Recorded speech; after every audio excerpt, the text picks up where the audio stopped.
anak-anak semua yang mungkin umat mungkin tidak semua bisa hadir ya, karena banyak kosong tempat-tempat ini. Karena mungkin kita tidak biasa dengan pesta pelindung. Nah, kita biasa dengan pesta ulang tahun. Nah, ulang tahun kita buat meriah-meriah, pesta pelindung, permandian itu pesta pelindung. Hari ini dalam liturgi gereja itu hari raya hati Tuhan yang Maha Kudus. Dalam liturgi ada tingkatan-tingkatan pesta. Yang pertama peringatan wajib. Nah, itu lagunya biasa-biasa ya. Ada pesta, ada kemuliaan, ada hari raya. Hari raya itu setara dengan perayaan hari Minggu. Nah, kita harus mengerti itu. Sehingga tidak semua nanti nyanyi semua, tidak. Nah, ada kalau biasa ya biasa saja gitu. Sehingga tidak semua dinyanyikan. Boleh nyanyikan semua, itu artinya kita tidak mengerti liturgi gitu, di gereja Katolik itu. Nah, mengapa tadi saat pagi saya coba kontak Pak Ngurah Kumaro, apakah tahu alasannya apa dasarnya Gereja Palasari berpelindungkan hati kudus Yesus? Ya kan, dia belum pernah menemukan itu di dalam dokumen-dokumen yang ada. Yang dia tahu bahwa bagaimana awal mulanya, cikal bakalnya Palasari ini ada. Dari sejarahnya bagaimana Pastor Simon Base yang mengikhtiarkan pada awal itu, karena alasan di Tuke dan Padang Tawang umat sudah banyak sekali. Sudah mulai banyak. Kemudian itu menjadi semacam tanda kutip ancaman bagi yang lain. Sehingga Pastor Simon Base mengajukan surat kepada Gubernur Jenderal Belanda dan Gubernur Bali. Dijawab, kita bukan diberikan ke Palasari, tetapi permohonannya ke daerah Karangasem sana, Karangasem Nusa Dua. Dikatakan tidak, kamu pergilah ke Jembrane, ke Gilimanuk, ke Melayu sana. Ternyata di balik alasan itu ada alasan politis, bahwa waktu itu tahun 38-39 daerah ini masih alas yang betul-betul murni, di mana ada hewan buasnya. Nah, sehingga dari foto-foto dilihat bagaimana mereka datang awal mulai Palasari Lama, mereka pasang tali di antara pohon-pohon, tidur atas pohon. Karena memang dengan tujuan bahwa agar waktu itu karena yang menjadi ancaman dikirim ke sini dengan tujuan agar yang datang tuh mati semua, minimal kena malaria atau kelaparan atau dimakan binatang buas. Itu alasan jahatnya. Dan Pastor Simon Base, seorang budayawan, seorang politisi, tahu itu, tahu dan persis. Tapi kenapa mereka mau ke sini? Ini menjadi alasan dasarnya bahwa sebagai orang Katolik, sebagai pastor Katolik, dia tidak bekerja seorang diri. Apa yang direncanakan atas nama Allah Tritunggal, atas nama Allah yang Maha Kuasa. Kalau ada baca, mungkin pernah baca dokumen-dokumen itu, Simon Base yang dibahasakan oleh Romo Sadek, itu bahasanya saklek mati, yes or no, tidak ada lagi or, ya atau tidak. Kalau ya, tidak, konsisten, tidak ada lagi alasan lain lagi, tidak ada. Sehingga ketegasan seorang Simon Base itu luar biasa. Dan itulah sebenarnya mungkin dia katakan itulah menjadi alasan mengapa kemudian berpelindungkan hati kudus Yesus. Karena hati yang luar biasa itulah yang kemudian memungkinkan berdirinya gereja ini, komunitas ini, dan paroki ini.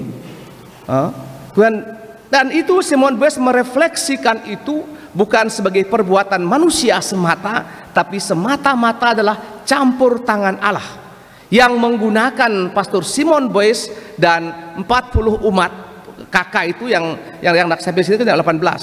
Mereka awalnya 40 kakak yang berangkat. Ada yang meninggal, ada yang kembali, ada yang singgah di Gumbrih. Nah, sebagian di sini 18. Jadi itu sebenarnya bahwa Bapak Ibu sekalian, bahwa perayaan ini sebenarnya bukan perayaan sekedar hanya huru-hara kita usung patung, tidak. Sehingga ini mungkin kita perlu mengerti. Sehingga tadi minta maaf, tadi sudah hampir kemuliaan banyak umat yang terlambat. Artinya apa? Inilah masalah hati. Kalau orang Bali yang subuh ingu hati, tidak tahu orang mana sudah jam berapa, tidak tahu. Karena perayaan ini tidak menggigit sama sekali. Karena kita tidak tahu sejarahnya. Kalau Anda tahu sejarahnya dan betul-betul sebagai, pasti merinding bacanya itu. Kita mungkin pastor muda tidak pernah baca sejarah juga, sehingga tidak tahu bagaimana itu kekuatan seorang Simon Boyce yang semata-mata karena kuasa Allah. Jujur, saya membaca berkali-kali itu dan selalu bulu kuduk berdiri, merinding. Sehingga sangat wajar kita merayakan pesta pelindung ini dengan hal yang luar biasa. Apakah mungkin yang tugas tatib di belakang, Pak panggil sebentar anak yang belakang itu. Ada banyak anak di depan alam gereja, masuk semua. Kelihatannya ada si Bert, apa tuh mungkin anak-anak panti. Dia mungkin main di depan, bisa dipanggil sebentar tugas tatib. Sudah masuk semuanya ya. Karena tadi pada main teman-teman semua itu. Nah ini mungkin ya Bapak sekalian, kenapa kita bukannya usung ini bukan sekedar bukan perayaan pegang-pegangan, tidak. Bagaimana kita menciptakan hati ini punya rasa, sehingga kita betul-betul menghargai sebagai suatu ungkapan syukur yang luar biasa. Seandainya pada waktu itu tidak ada Simon Boyce, mungkin tidak ada Palasari. Oleh karena mengapa kita perlu sedikit, mungkin kalau Anda main ketuke, Anda masuk ke belakang itu di library Memorial of Simon Boyce, bagian bawah pojok kanan, itu bukunya tebal-tebal begini, bukunya dah kuning-kuning begitu. Itu luar biasa. Sehingga kita mengapa dalam gereja juga hari raya bukan pesta, bukan peringatan wajib, bukan. Tingkat liturginya paling tinggi, disamakan dengan hari Minggu. Syukur hari Minggu meriah ya, lebih mantap sedikit semua begitu. Sehingga perlu saya katakan, minta maaf ini diumumkan jam 3. Itu artinya jam 3 kurang 10 sudah standby. Ya, minta maaf soal waktu terang Bapak Ibu sekalian. Mungkin muka saya tidak menyenangkan, tapi saya tidak suka main-main soal begini. Soal jam, betul jam. Kita menghargai sebagai pemberian Tuhan. Jangan membiasakan diri, maaf saya terlambat, minta maaf. Jangan membiasakan terlambat, jangan membiasakan seperti itu. Datang lebih awal sedikit. Karena saya pernah cerita bukan? Tahun 98, saya di FKUB, saya ke Jakarta, bertemu Presiden Soeharto waktu itu. Sebagai imam muda, 1 jam sebelumnya kita dilatih cara duduk bagaimana. Padahal seorang Presiden Soeharto waktu itu, Menteri Luar Negerinya Sarwan Hamid, kami di-drill betul, seorang manusia. Dan kita tahu misalnya telah berjumpa dengan Allah sendiri yang punya hati. Ya. Hati itu apa? Kalau hati kita bingung, pasti kita bodoh. Hati yang bingung, tidak tahu apa-apa. Sehingga Anda pernah juga baca tentang bagaimana di Mindanao itu ada Abu Sayyaf. Itu orang-orang yang pintar-pintar semua. Karena saya pernah tinggal di sana 8 bulan di Samboanga City namanya, di bawah itu, di Filipina bagian bawah. Itu waktu itu tentara baru selesai latihan, diterjunkan oleh pesawat, turun sana 21 orang, hancur mati kena bom semua. Yang buat itulah orang-orang yang pintar, tapi mereka tidak punya hati. Hati ini mengatur otak, sehingga keluarlah bagaimana sikap. Memang kadang kita perlu tegas mungkin saklek ya. Bukan berarti tegas kita hanya cengar-cengir, peringas-peringis, tidak. Saya tidak suka begitu. Bagi sebagai misdinar apapun, sudah berpakaian misdinar, tidak lagi main-main. Jangan lagi baku tusuk di sakristi, minta maaf. Saya paling tidak suka tertawa-tertawa. Nah, ini semua juga saya omong terus terang, ini adalah peringatan pesta pelindung. Kita merayakan peristiwa yang begitu besar.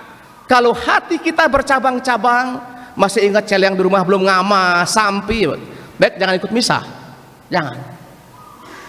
Semoga berikutnya kita perhatikan jam-jam yang penting. Kalau jam 6 kurang 10 kita sudah standby. Kalau jam 8 siapkan waktu. Karena ini kita kan masalah hati, inilah hati. Sehingga dikatakan dalam Injil dikatakan bahwa Allah meninggalkan yang 99 dan mencari 1. Kalau kita bisnis, rugi kita, total rugi. Tapi Allah mau rugi untuk siapa? Untuk saya dan Anda. Sehingga bagi saya pribadi, saya bukan imam yang suci, tapi minimal saya punya prinsip dalam sebagai imam. Minimal menghargai komitmen waktu. Kedua, kita belajar sedikit, baca-baca sedikit, otak kita encer sedikit. Jangan omongannya terlalu datar, tidak ada mendaratnya sedikit. Bagaimana konkretnya perayaan ini kita rayakan, sehingga lain kali saya minta kalau jam 3 atau jam 3 kurang umat perhatikan semuanya. Kalau Anda tidak siap, tidak usah bisa. Saya terganggu sekali tadi, orang banyak kata sudah mulai kredo, sudah kemuliaan. Artinya minta, kenapa? Artinya apa? Romonya belum. Saya pribadi masih belum karena tidak bisa memberitahu. Semoga dengan ini Anda mengerti teks ini bagaimana, karena saya menyadari bagaimana perjuangan Simon Petrus, karena saya baca sejarahnya. Saya katakan saya merinding membaca itu. Luar biasa mengerikan, korban bukan hanya ya mungkin waktu, tenaga. Bagaimana dia mengencourage, meyakinkan orang untuk pindah ke Palasari, yang notabene dia tahu masih alas murni. Kita yang mungkin semua serba motor gampang-gampang, semuanya apakah masih tidak menghargai seperti itu? Inilah masalah hati. Kenapa mungkin saya yakin itu dasarnya, kenapa kemudian gereja ini berpelindungkan hati kudus Yesus Palasari, agar kita punya hati pada hal-hal yang ilahi. Caranya ya lebih siap sedikit, ya datang lebih awal sedikit. Kalau sudah di gereja atau sudah di sakristi, jangan lagi cengar-cengir, cerita-cerita semuanya. Diam, doa sedikit dalam hati. Ya Tuhan, ampun orang berdosa ini. Jangan lagi tusuk sana, tusuk sini. Itu maaf saya katakan kepada Miss Dinar, siapapun juga, itu kurang baik. Semoga dengan demikian kita mampu menjadi umat yang diberkati, yang punya hati seperti Yesus yang dinyatakan oleh Simon Petrus. Bagaimana hati yang luar biasa, yang disiplin, kemudian sampai terbentuknya gereja Palasari ini. Amin.